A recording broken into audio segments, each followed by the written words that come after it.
it's K Cash. Okay. Um, I'm coming to do the review for Housewives of Potomac, the reunion part 2. Let me just say this first. This weather in Atlanta is very bipolar. Okay, like it was cold, hot, cold. It's not gonna stay one temperature. We only had winter for like what? In all, what, 4, 5 weeks, 3 weeks, or something like that. And we still in wintertime, but I'm look like I'm about to start sweating in a minute. So just bear with me. But anyway, I was gonna do it Monday, but I was still a little intoxicated from the weekend, and I swear I was like, I could do it, but I was just so sleepy. So I'm doing it now. This part 2 of the reunion, honestly, they could have kept it. I mean, it seemed like now they just trying to stretch it out to make it like 3 parts so that they can get more money. So I guess that's what they're trying to do. All right, so we left off where Giselle was feeling uncomfortable. And Andy wanted to get further detail, like you felt uncomfortable because you was in the room with him. I don't care, y'all. I keep saying it. She was talking about his dangling and talking about the color of it back some other seasons, and she was not uncomfortable with talking about his penis. How did she not know he probably would have been uncomfortable about that? So anyway, I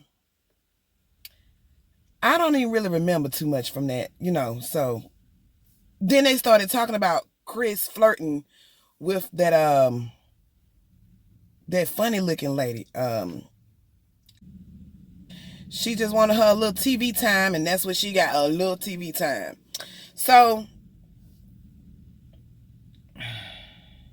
they also talk about Giselle's hysterectomy. And then it got to a point where Giselle kind of got uncomfortable about talking about it. She didn't really want to say too much. And Andy was like, no, you need to say what's going on. This is a reality show. We need to know what's going on in your reality. And she was saying that, she was afraid that she was not going to make it home. Her children, her daughters were were scared that their mom wasn't going to be living. She had some complications. What she said with her bladder of some sort. And she was saying that was the first time she was able to connect with the audience. And Candace said, well, that's the first time you ever really shared your personal life. So so she had the procedure done, and we see that she's well now.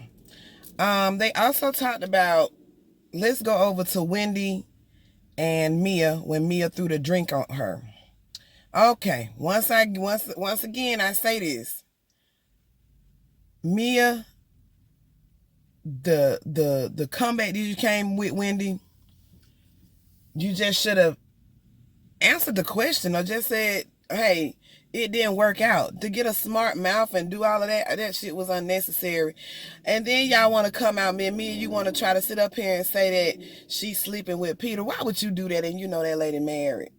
You know what I'm saying? Why would you even indicate that? And they were talking about how they gave Monique a pass when she got into it with Candace, and how they really bashed Wendy, and Wendy didn't even really do nothing. So, Wendy was trying to say she didn't like it. But then when they started talking about, hey, wait a minute, Mia was just looking at your cootie cat, and you like, oh yeah, tequila. Get out of here, that fake ass crying. Girl, bye.